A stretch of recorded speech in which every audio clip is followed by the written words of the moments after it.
Hey everyone, this is Jack G and these are my hobbies. Excited to talk to you about this beautiful knife that I recently purchased. It is from Sharp by Design. The designer is Nadeau. He's a pretty popular designer that I've been following for a while, so I was super happy about picking up this knife. This is the Micro Evo. It is the embossed, and that's this embossing here, or knurling if you will call that, diamond pattern here for grippiness, etc. It is the American Tanto, which I will talk about when we get to the blade. It is a frame lock with a insert here, and it's just an absolutely gorgeous knife that we'll get into the details of here pretty quickly. But I just want to give you a quick look at that, and we'll go through the 7 C's of my criteria before I purchase a knife. This is kind of on the higher end of the money that I would normally spend on a knife, but it ticked off all the boxes that I have for purchasing a nice high-end knife. So if you haven't seen my previous video on the giveaway, this video on the Micro Evo Sharp by Design knife will come out probably on Thursday. Usually drop new videos, new knives on Thursday. And I will do the drawing on Saturday, maybe Sunday, kind of depends, for the knife giveaway. So see my previous video to this one and watch that and sign up for the knife giveaway. So let's go ahead and jump right into the 7 C's that I use. The first C in purchasing a knife is comparison. And this is really more about a complement to my existing collection, or what I'm looking for to kind of round out my collection, or things that I have a specific use case for, and what will complement my collection. So some of the criteria that I was looking for was a 3-inch blade, in part because it's legal in most states and it fits really well in my pocket. Kind of a nice office carry, even though I haven't been to the office in months. Another thing that I was looking for was a Tanto style blade that I didn't have, and I've kind of had this titanium, it's the right thing to say, I don't know, excitement, I guess, I don't know, just on scales, etc., on titanium that I really like after getting hands on a few different knives. This has a titanium clip as well. We'll get to that for the EDC. But the other thing that I was looking for, especially after you've collected knives for quite a while, is you tend to start to follow designers. And this is from Nadeau, and his designs are just amazing. He has an amazing knife. Check him out on Instagram is the best way to kind of follow him. And just this design, the look of it, the lines, sort of the curvature here in this flipper, which here, let's just show you kind of what that's like. And then I'll talk about a number of different things as far as that goes. Just beautiful, snappy, high quality build. Normally I couldn't get my hands on a Nadeau knife. I mean, maybe I could, they don't come up very often, but sorry about the car background noise there. But mostly he's a custom knife maker and I just can't afford it. So the fact that he partnered with Reate and is Nick Chabez, and I'll sort of compare some of the findings that I have with other reviewers as well, in addition to my collection, because I think a lot of them did reviews on early prototypes or related knives like the Typhoon and a few other ones like the Mini, which this borrows a lot from, though it's the Micro, it's a little bit smaller.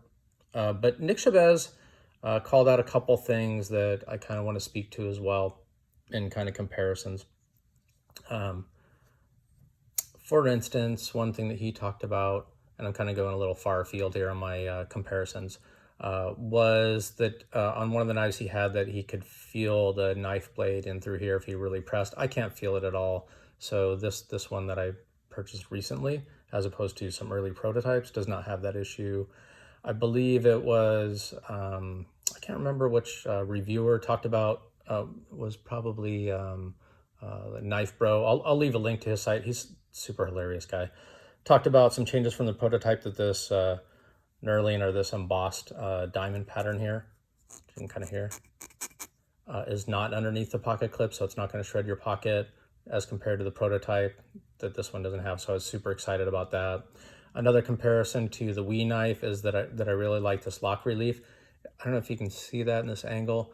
It's really nice because it's kind of arched and smooth in through here, so it doesn't catch on my pocket, which I really like. We'll see that in the pocket in a minute. Let's see some other comparisons to some, I think it was Epic's Snuggle Bunny. By the way, check out his YouTube site if you don't already have a subscription to that. He's a great reviewer. He reviewed an early version of this. His was the prototype that he pre-ordered from SHOT Show. He talked about on the deployment that there was kind of a sort of a gritty sounding sound as the nub, which I'll get to in a bit, sound had as it was passing across the blade. I do not have that in this one at all. It's super smooth. I don't hear anything at all. It's really hard to describe just how smooth this ceramic nub, it's a nub, not a ball, which I'll explain in a minute, against the blade and against the blade tang, how that feels. It's quite incredible. So in order to get a Brian Nadeau knife that you can afford, having him partner with Reate, and as Nick Chabez said, it's more of a Reate making a, I don't know, something to the effect of like a directed knife design, including the CAD cam, etc., and the tolerances that Brian Nadeau had, as opposed to just taking his design and building their own knife. So it really is very, very close to what you would get from a custom knife from Brian. So I just feel kind of blessed to be able to pick this up, to be honest. And so I was lucky enough to purchase it.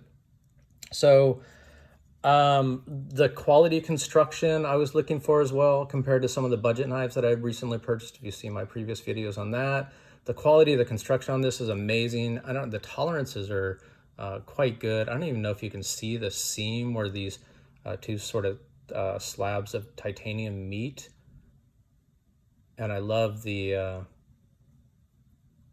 I'm not a lanyard person, but I love that it's hidden, but you can still use it. Everything about this is just super solid. The blade I love. It's fairly lightweight, titanium. Okay, so let's get to another comparison, just in comparison to other knives in this general size, etc. Let's look at the Sebenza. This is the 21, the Insinga. You've seen this quite a bit. By the way, this is still on loan because we've been sheltering in place. So I haven't been able to give this knife back to Peter. I might have to just buy this from him or something at some point. But as you can see, it's very, very close to the size of a small Sebenza.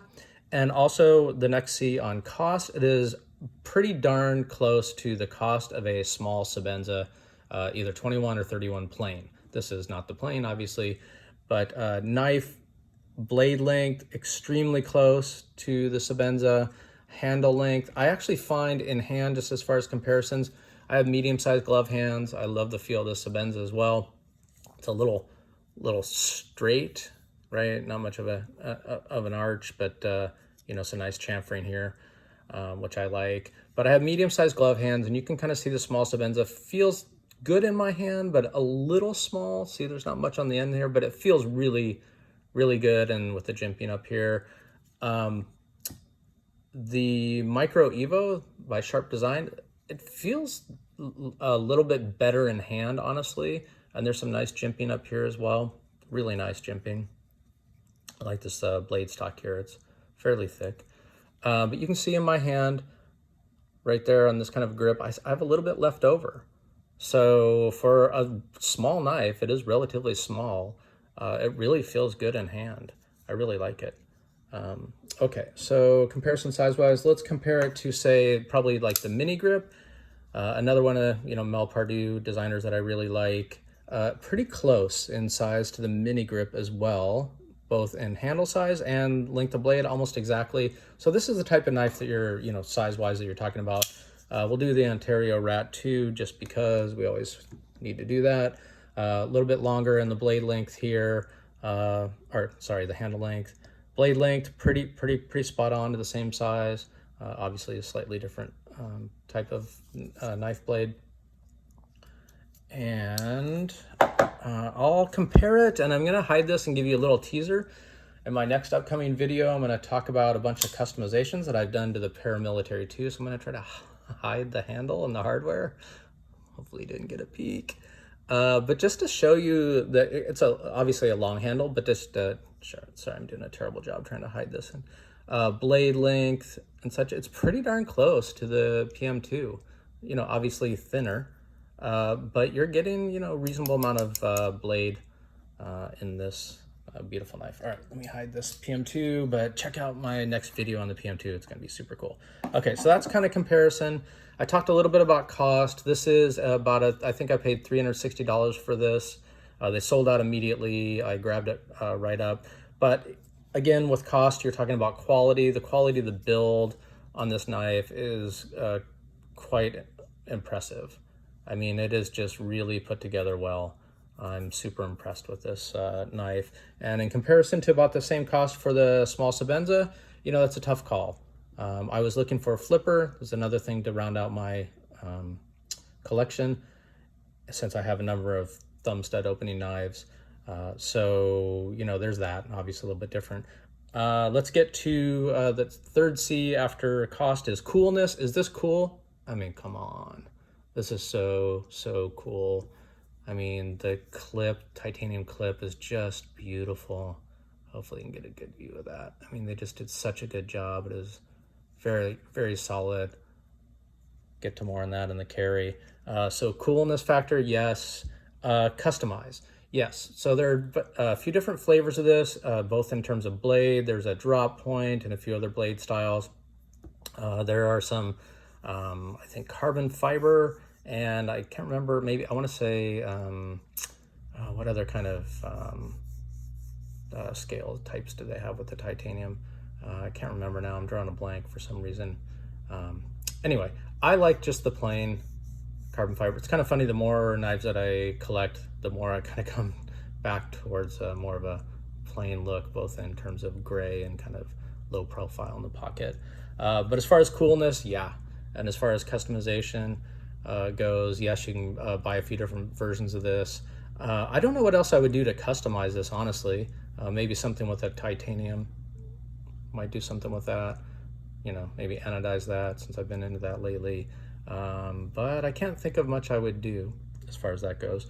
By the way, there's BN for Brian Nadeau, his kind of signature on the blade there.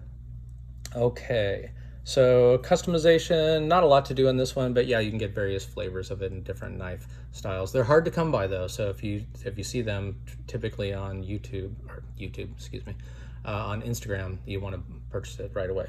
Okay, so cut. Let's talk about cut. So cut, as you know, when I talk about cut, I talk about the blade itself and the blade steel. This is M390 Steel, which is an amazing steel.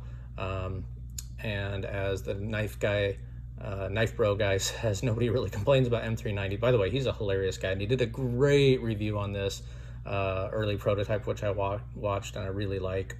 And I want to touch on one of the things he mentioned here in a second. It has a fuller, hopefully you can see that here, which is not a blood groove, you know, despite what people like to call this thing. It is a fuller to reduce weight, and then it's a little aspirated here, I guess you could call it, a little open here for reducing blade weight, as well as just making it look cool. There's a little bit of an edge here, but it is not sharp. It is flat here, so you could use this, you know, to get a spark on the backside of it as well. It is not sharp, but there is a little bit of swedge here, which makes it look even cooler. And on this blade, this is called the American Tanto, and the difference between an American Tanto and a Japanese Tanto is, you can see here in this, see how it's kind of like a triangle, and it comes to a very sharp angle here, and this is super sharp, by the way, and very, very pointy, which I like for piercing. It is a flat grind here and a pretty flat grind here as well. They did just a gorgeous job on this grind and on the edge geometry of this knife. But this sharp angle here, as opposed to more of a sort of a drop point, kind of a little curved angle on the Japanese Tanto, which you can get as well. I like the American Tanto and the plain embossed American Tanto, they call this, and this is adds some grippiness, but it is not sharp, it is not hard. Really, really like this, and the action is amazing on this. So from the cut perspective, this thing will cut like nobody's business. So then on the 6th C, the carry and EDC. So Well, as long as we're on that. So for the carry in the EDC, it's a fairly small knife, so it fits in pocket well. The pocket clip, it's fairly deep pocket. In fact, let's look at it in pocket real quick, because I think that's pretty interesting. Whoops, sorry, I just knocked all my lighting. Let's put it in the pocket so you can see just kind of how pretty low profile, right? Like you can't really see that much. I really like that. A little shiny in the clip. I'd like it to be a little more gray. You know, that's just me. Maybe I'll anodize this actually. Maybe a blue or something. I don't know. But you know, not much showing out of the pocket. So one of the things I want to talk about that the Knife Bro, and I'll leave a link to his YouTube site. Super funny guy, as I mentioned. That he talked about a lot was Brian Nadeau and some people had a back and forth on making lefty knives. So I'm not a lefty, but I do appreciate the fact that knives, in my opinion, should be usable in your left hand in case you injure your right hand. And honestly, I flip knives all day long when I sit in front of the computer. So my thumb gets sore, my fingers get sore. And so I switch to my left hand a lot just because I'm a fidget guy. But I always try them left-handed for muscle memory as well. And I want to talk about this knife in particular and the debate of, you know, should he make a lefty knife? This is a great lefty knife. So for all you lefties out there, this knife by itself, even though it doesn't have a clip that can be moved to the other side, is really good in hand from a left-hand perspective. And by the way, one of the things that Nick Sebenza doesn't like about this design of Brian Nadeau's knives is this flipper. It doesn't have jimping. It doesn't need jimping because it is super smooth, in my opinion. But it is fairly long, and as Nick Sebenza likes to say, it's kind of a pocket pecker, or you know, it's in your pocket. I've had this in my pocket a lot. I didn't really feel it hitting anything, and when I reach into my pocket, my hand tends to come underneath it because it's sort of small. And I don't hit this very often, so it doesn't bother me at all. It would be kind of nice. Sorry, Brian, to give my opinion on, you know, minor changes, but since you've taken change requests from other people, I know this is part of your signature and it looks beautiful, both in terms of the lines, but if this were rounded down a little bit, I think people would have less to complain about as far as this goes. And the pocket clip kind of tends to come to a small little point. It's not a super hot spot, but in the left hand, when you do it left-handed, it is a little bit of a hot spot. The thing that I like about opening this thing left-handed a lot is that my thumb does not touch the lock bar and it opens like a dream. I mean, this thing just pops out left-handed. I can close it easily, in part because of the nub, which I'm going to talk about in a minute, left-handed. I just love this knife left-handed. I mean, I absolutely love it. It's easy to open and close. And by the way, for you lefties, in the pocket, I just wanted to show you, in your pocket, if you put it in your left pocket, which I assume you do if you're left-handed, right? And sorry, I'm trying to do this in front of the camera. Obviously low profile, but the pocket pecker, sorry, is along the seam. So for you lefties, this actually doesn't, impede your progress for reaching in your pocket. So another good reason why I think this knife is great for lefties. One other thing I wanted to say on the deployment of this knife that took me a while to figure out was that when I opened it, it snaps open, and I love that sound, which we'll get to when we get to the lock bar. But I found that if I put any pressure here, and you tend to do that right-handed, see if I can do this in front of the camera, right, with this finger, and naturally your hand with a flipper tends to just put pressure against this frame lock, and it applies pressure here and makes it a little bit harder to open.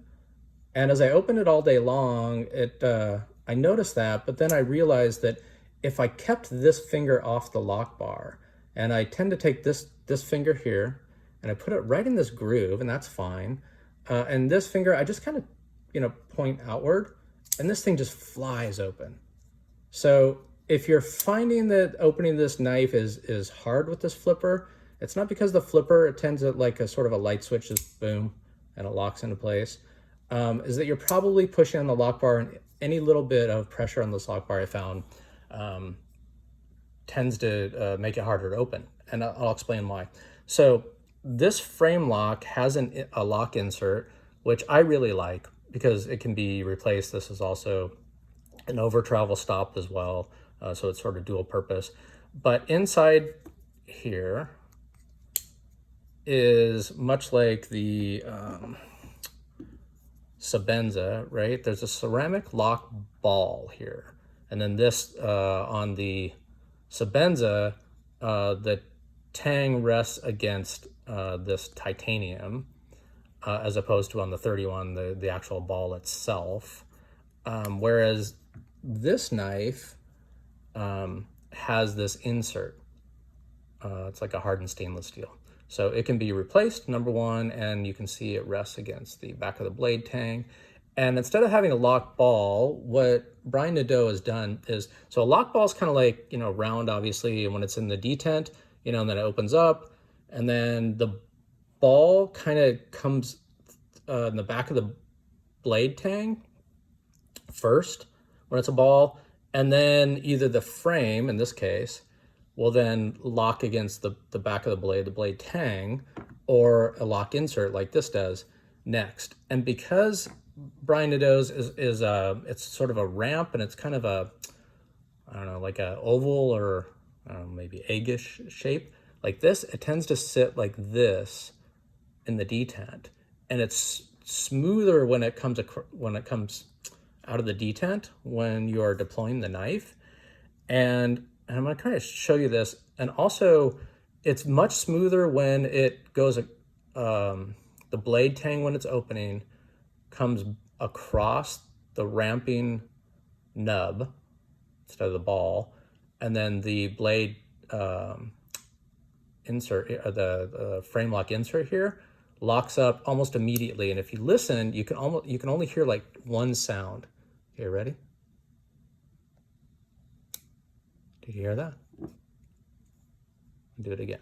And you can see like just how smooth that is. And the same thing when you're closing, it's just super smooth. I mean, this thing is like butter, and I do mean like butter. Now, let me show you compared to the Sebenza, okay? Now it's gonna be like two stages. So watch this, when the ball comes behind the blade tang first. Listen, oh, did you see that? Listen. So it's not locked up yet, now listen. Now the frame is behind the blade tang. So it's like a two-step process, and Brian Nadeau didn't like that. He wanted it to be smoother. So what happens, instead of hearing like two, hear that? And then it kind of locks. And then also when you release it, when you push, like it can, see now it's actually still on that ceramic ball, right? And then you kind of have to break that before it closes. So it's not nearly as smooth. I mean, obviously this Sebenza sort of has that hydraulic feel, if you will. But on the deploy, when it pops out as well, it's very similar, but a little bit smoother, I believe, on this knife. Okay, so we don't have a pocket shredder. We have some amazing design in terms of the ceramic nub instead of a ball. Quality construction from Reate, so it makes it affordable. Sort of in conclusion, makes it affordable for the rest of us. And it's a flipper. It was a Tanto style blade, which I really liked. I wanted an M390 Steel as well, since I didn't have one. I loved that it had some nice knurling or embossed, whatever you want to call that here, but not underneath the pocket, because I just had a pocket shredder, as you saw one of my comments on the Wii knife kite fin. And so I wanted something that sort of met all that criteria, that was sort of the best of all worlds, and was debating on getting a small Sebenza. And this came up, and I think it was a really good purchase, in my opinion, for myself. So there you go. Listen to that. Closes like butter. Deploys just boom, one click. I think I hit all the points. I went a little bit long, but this is just a gorgeous knife, and so there's a lot to talk about. Please see my next video, where I'm going to talk about some customizations to, oops, God, I think I gave it away. Can't do it. To the PM2, and stay tuned for my knife giveaway. Mahalo, stay well,